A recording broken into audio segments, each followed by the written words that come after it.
Hello dear friends, welcome to in this video. पिछली video में मैंने आपको त्रिभुज के बारे में बताया था और एकदम अच्छे से डिटेल में जानकारी दी थी। मुझे उम्मीद है आपको वो वीडियो बहुत अच्छे से समझ में आई होगी। ठीक है, आज की इस वीडियो में हम लोग वर्ग के बारे में जानेंगे, उसके बाद समचतुर्भुज के बारे में जानेंगे, आयत के बारे में जानेंगे, समांतर चतुर्भुज के बारे में जानेंगे और हम लोग समलंब चतुर्भुज के बारे में भी जानेंगे और साथ ही साथ चतुर्भुज के बारे में भी जानेंगे। ठीक है, तो देखिए सबसे पहले हम लोग जान लेते हैं वर्ग के बारे में। वर्ग क्या होता है इसके बारे में डिस्कस कर लेते हैं। देखिए वर्ग जो होता है वो 4 भुजाओं से घिरी आकृति होती है। 1 2 3 4 इस तरह से ये वर्ग बनता है और ये जो है 4 भुजाओं से घिरी आकृति होती है वर्ग। ठीक, इसका अगर क्षेत्रफल निकालना चाहें तो इसके लिए फॉर्मूला लगता है वर्ग का क्षेत्रफल बराबर भुजा स्क्वायर। भुजा स्क्वायर यानी कि ए का स्क्वायर। ठीक है, ओके, ए का स्क्वायर अगर हम कर दें, भुजा का स्क्वायर कर दें तो ये वर्ग का क्षेत्रफल निकल आता है। ठीक है, इसी के साथ अगर हमें विकर्ण निकालना है, विकर्ण ये होता है। ठीक है, विकर्ण क्या होता है, तो विकर्ण होता है a√2 विकर्ण। ठीक है, परिमाप 1 2 3 4 ये सभी भुजाएं 4a हो जाती हैं। तो इस तरह से इसका परिमाप जो है क्या होगा, 4a होगा। अगर हम त्रिभुज की बात करें, त्रिभुज में कितना 1 2 3 ये और ये 3 होता है तो 3a इसका परिमाप रहेगा। ठीक है, इस तरह से ये परिमाप निकाला जाता है। इसके बाद अब हम देखते हैं क्षेत्रफल क्या होता है। अगर हमें विकर्ण के थ्रू क्षेत्रफल निकालना है तब हम कैसे निकालेंगे। अगर हमें वर्ग का विकर्ण दिया है और क्षेत्रफल निकालने के लिए बोला गया है तो किस तरह से निकाल सकते हैं, उसके लिए फॉर्मूला क्या है, वर्ग का क्षेत्रफल बराबर विकर्ण का स्क्वायर बटे 2।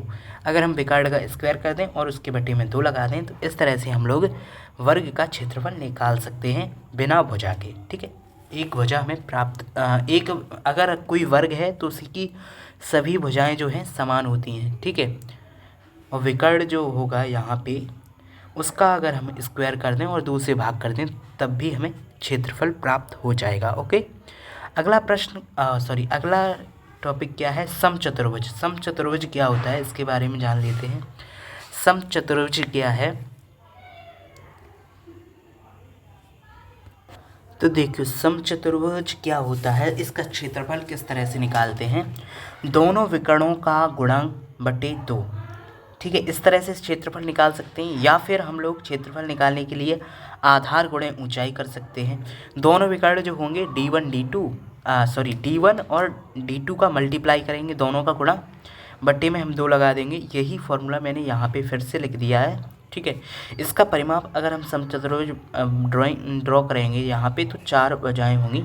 ठीक है, और इसका परिमाप जो है 4a हो जाएगा। ठीक है, अगला आता है हमारा आयत। आयत क्या होता है इसके बारे में जान लेते हैं।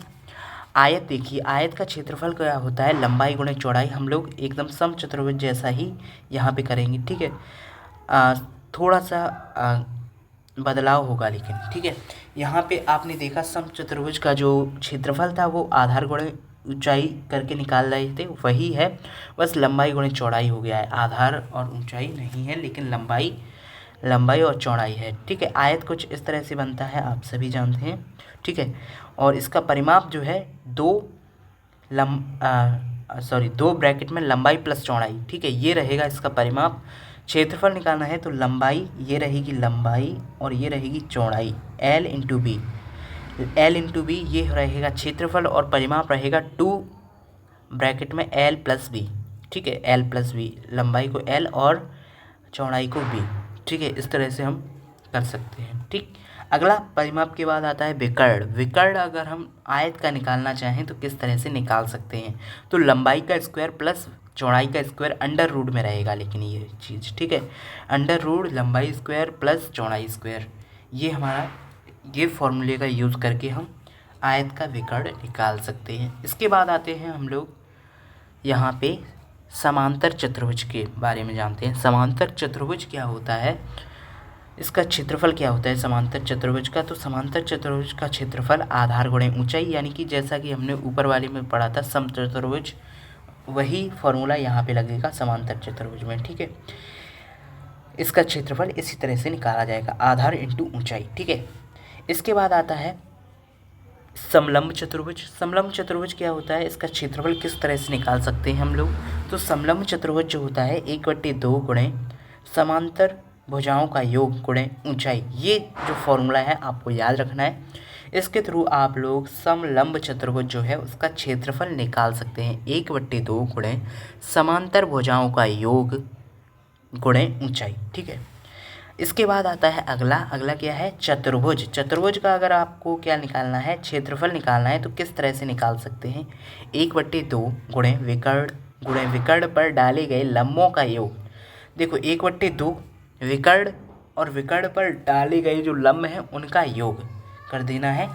ये फॉर्मूले के थ्रू आप लोग चतुर्भुज का जो है क्षेत्रफल निकाल पाओगे। ठीक है, तो आज की इस वीडियो में मैंने आपको वर्ग, आयत और समलंब चतुर्भुज, ठीक है, समांतर चतुर्भुज और चतुर्भुज और समचतुर्भुज के बारे में बताया। ठीक है, इसके बारे में मैंने आपको सभी फॉर्मूले बताए हैं।